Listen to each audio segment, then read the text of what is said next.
selamat siang rekan-rekan sekalian. Saya Alma Syafrina dari ICW. Ingin menambahkan tadi yang sudah disampaikan oleh Bang Joshua dan Hans. Kami juga melihat bahwa ini ada satu masalah yang sangat ironis ya, di mana pembahasan undang-undang strategis yang menyangkut orang banyak, yang juga isunya sedang jadi isu besar, sedang jadi tuntutan publik. Kita tentu masih ingat bagaimana saat Agustus 2025 baik itu di media sosial ataupun massa yang turun ke jalan itu menyuarakan soal reformasi Polri, tetapi kemudian dalam proses revisi undang-undangnya yang seharusnya ini dijadikan sebagai momentum untuk membenahi institusi Polri dari hal yang paling mendasar, yaitu terkait dengan ketentuan, itu justru dibahas dengan sangat singkat. Tadi sudah disampaikan bahwa ini masuk menjadi inisiatif DPR di tanggal 20 Mei 2026, tetapi kemudian sudah diketok palu, sudah disahkan itu di tanggal 9 Juni 2026 begitu ya, sehingga di sini membuat kita juga bertanya-tanya soal klaim bahwa pembahasan undang-undang ini sudah dilakukan secara partisipatif, mengedepankan meaningful participation, secara demokratis dan sebagainya. Kalau dilihat dari durasi waktu yang sangat singkat saja, kok rasanya janggal begitu ya. Apalagi ini kan bukan, walaupun pasal yang diubah atau yang ditambahkan juga tidak banyak begitu, tetapi pasal yang direvisi dan penambahan-penambahan pasal tersebut ini juga memuat hal-hal yang sangat krusial. Mulai dari misalnya terkait dengan kewenangan atau tugas pokok, kemudian terkait dengan pengawasan, terkait dengan rangkap jabatan dan sebagainya. Ini adalah hal-hal yang selama ini banyak mendapatkan sorotan dan justru disebutkan sebagai salah satu akar persoalan yang membuat kinerja kepolisian dipandang banyak bermasalah dan butuh dilakukan perbaikan begitu. Sehingga kami juga semakin mempertanyakan apa sebetulnya tindak lanjut atau perwujudan dari komitmen dan janji reformasi Polri yang sempat disebutkan begitu ya oleh Presiden, dan bahkan tahun lalu itu dibentuk tim percepatan reformasi kepolisian yang hasil kerjanya juga sudah disampaikan kalau nggak salah di awal Mei ya, di awal Mei 2026 gitu. Jadi ya baru-baru ini juga begitu, tapi kemudian perumusan dari analisis persoalan, analisis kebutuhan perbaikan institusi dan sebagainya itu digodok dengan sangat cepat. Bahkan draft yang terbaru yang pada akhirnya disahkan itu juga tidak ditemukan di website DPR RI begitu. Kemudian hal yang kedua ini adalah terkait dengan substansi, menambahkan saja apa yang tadi sudah disampaikan oleh teman-teman. Kita juga mempertanyakan terkait dengan ada ketentuan tambahan misalnya terkait dengan pasal 14 ya, soal memberikan bantuan dan pertolongan serta kegiatan lainnya demi kepentingan strategis nasional berdasarkan kebijakan Presiden. Bagaimana kalau kemudian bergesekan kepentingan strategis nasional itu kemudian bergesekan dengan kepentingan publik, sebagaimana yang sudah banyak terlihat di beberapa kasus, di beberapa program strategis yang dilakukan oleh pemerintah gitu ya, berdasarkan kebijakan-kebijakan prioritasnya Presiden gitu. Dan ini juga semakin mempertanyakan atau mengkhawatirkan bagi kami, apalagi kalau tadi sempat disinggung ya soal program makan bergizi gratis. Kita tahu di tahun lalu itu kepolisian juga mempublikasikan bahwa, menyatakan bahwa pihaknya mengelola 672 SPPG di seluruh Indonesia, termasuk yang bekerja sama dengan Yayasan Kemala Bayangkari di Polda maupun Polsek berbagai daerah, yang pada saat itu kita melihatnya bahwa ini cukup jauh dari tugas pokok dan fungsinya kepolisian gitu ya, tidak ada relevansinya dengan fungsi dari kepolisian itu sendiri. Kalau hadir untuk melakukan pengawasan dan sebagainya mungkin masih relevan, tetapi untuk kemudian ikut mengelola ya menjadi pertanyaan untuk apa begitu ya. Dan dengan adanya revisi undang-undang ini semacam memberikan stempel atau memberikan pembenar ketika misalnya kepolisian itu masuk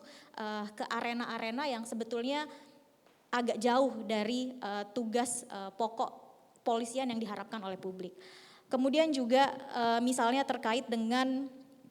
pasal 19 yang tadi juga sudah disampaikan oleh Hans ya, terkait dengan dalam keadaan mendesak yang mengancam keamanan nyawa, keamanan diri dan sebagainya, anggota kepolisian kemudian dimungkinkan untuk melakukan tindakan yang diperlukan dan sebanding dengan datangnya ancaman dan secara terukur dengan melakukan tindakan yang seminim mungkin menimbulkan kerugian bagi pihak lain. Nah, ini tidak disertai dengan mekanisme bagaimana soal akuntabilitasnya, dan menjadi pertanyaan kenapa tidak seperti sebelumnya di mana diatur yang dikedepankan adalah upaya-upaya pencegahan, juga terkait dengan hal baik yang sebetulnya sudah ada di ketentuan internal kepolisian begitu ya, terkait dengan implementasi prinsip HAM, kemudian juga terkait dengan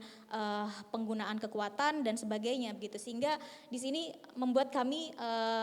meragukan bahwa revisi Undang-Undang Polri itu memuat suatu kemajuan. Justru yang terlihat adalah ada poin-poin yang berpotensi membuat ada kemunduran dalam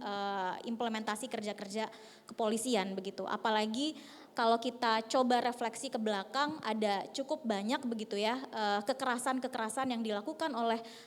individu ataupun institusi kepolisian dalam merespon misalnya demonstrasi massa dan sebagainya begitu, sehingga kekhawatiran kami adalah jangan sampai kemudian ketika hal tersebut berulang lagi itu menjadi pembenar bahwa ini dilakukan kepolisian karena dalam rangka melindungi nyawa karena ada ancaman dan sebagainya begitu, bukannya kemudian mengedepankan aspek pencegahan, mengedepankan tindakan-tindakan yang humanis dan sebagainya, sehingga cukup mengkhawatirkan begitu ya terkait dengan tambahan poin pada pasal 19 tersebut. Yang juga tidak kalah membuat geleng-geleng kepala begitu ya, itu adalah terkait dengan pasal 28A yang menyebutkan bahwa anggota kepolisian ini bisa untuk mengisi jabatan-jabatan di luar institusi kepolisian dengan beberapa ketentuan atau prasyarat begitu ya. Satu, terkait dengan jabatan itu terkait dengan fungsi kepolisian yang meskipun disebutkan ada 4 poin, mulai dari pemeliharaan keamanan, kemudian pelindungan, pengayoman dan pelayanan kepada masyarakat, kemudian yang terakhir terkait dengan penegakan hukum, ini kan juga cukup besar gitu ya, cukup besar cakupannya. Kemudian tidak hanya itu, ada 2 hal lain yang dimungkinkan jabatan di luar institusi kepolisian diisi oleh anggota Polri aktif, yaitu berdasarkan request dari kementerian lembaga ataupun arahan dari presiden begitu. Sehingga kami memaknai hadirnya pasal 28A ini sama dengan ya tidak ada batasan bagi anggota kepolisian aktif menempati jabatan-jabatan sipil di luar institusi kepolisian. Padahal kalau kita lihat pada putusan Mahkamah Konstitusi, kalau saya tidak salah di nomor 114 tahun 2025 itu sudah ditegaskan bahwa anggota Polri itu boleh duduk di jabatan di luar institusi kepolisian asalkan mundur dulu gitu ya. Dan di situ putusannya tegas sekali, sehingga di sini kami melihat apa yang sudah diperketat oleh Mahkamah Konstitusi kemudian dilonggarkan oleh DPR dan pemerintah. Kemudian juga tadi sudah disampaikan terkait dengan peran Kompolnas begitu ya. Kami di sini juga tidak melihat ada aspek penguatan yang substantif bahwa Kompolnas ini hadir sebagai unsur pengawas kepolisian, karena yang dijabarkan dalam revisi Undang-Undang Polri ini sebatas ya mengumpulkan data untuk merumuskan rekomendasi dan disampaikan kepada presiden, kemudian juga menerima saran dari masyarakat begitu ya, bahkan ya tidak disebutkan dengan detail setelah menerima saran atau keluhan dari masyarakat lalu apa? Apakah hanya sekedar ditampung dan lagi-lagi diolah menjadi masukan untuk presiden dan Kapolri, atau ada mekanisme feedback dan akuntabilitas ke masyarakat gitu ya. Kalau nggak ada, rasanya kita sudah punya kanal-kanal lain, misalnya ada kanal lapor begitu ya, kemudian ada kanal pengaduan ke institusi kepolisian, bahkan kantor presiden juga punya itu gitu, sehingga nilai tambahnya apa gitu, sehingga ini membuat kami mempertanyakan juga soal klaim yang disebutkan oleh DPR bahwa revisi undang-undang ini memuat penguatan aspek pengawasan kepolisian, yaitu tidak terlihat dalam substansi yang sejauh ini ya beredar di publik begitu, yang disebut-sebut sudah disahkan di 9 Juni kemarin. Padahal kalau kita bicara soal dari perspektif anti korupsi, rumus korupsi yang klasik itu kan sederhana saja begitu ya, yaitu ketika kewenangan itu meluas, kewenangan itu besar, tetapi kemudian minim akuntabilitas, minim ruang pengawasan dari publik, disitulah kemudian korupsi, konflik kepentingan, berbagai praktek penyimpangan itu bisa muncul, bisa terjadi begitu. Dan salah satu hal yang bisa membatasi atau menekan potensi terjadinya berbagai praktek penyimpangan dan impunitas itu adalah terkait dengan akuntabilitas kerja, pembatasan kewenangan, dan juga terkait dengan pengawasan gitu. Nah, di sini menjadi pertanyaan bagaimana penguatan pengawasan, baik pengawasan internal atau eksternal yang dimaksud oleh DPR dan pemerintah dan tercantum dalam revisi Undang-Undang Polri, karena kita justru tidak melihat ada penguatan-penguatan tersebut gitu. Kalau kemudian yang dimaksud dengan police reform itu hanya sebatas ini, ya rasanya tidak perlu ada kerja-kerja panjang sampai ada pembentukan tim percepatan reformasi kepolisian begitu ya. Kalau kemudian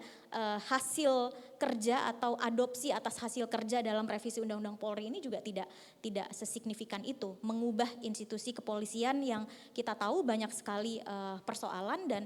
membutuhkan reform yang sangat fundamental. Mungkin itu tambahan dari ICW, saya kembalikan ke Mbak Caca sebagai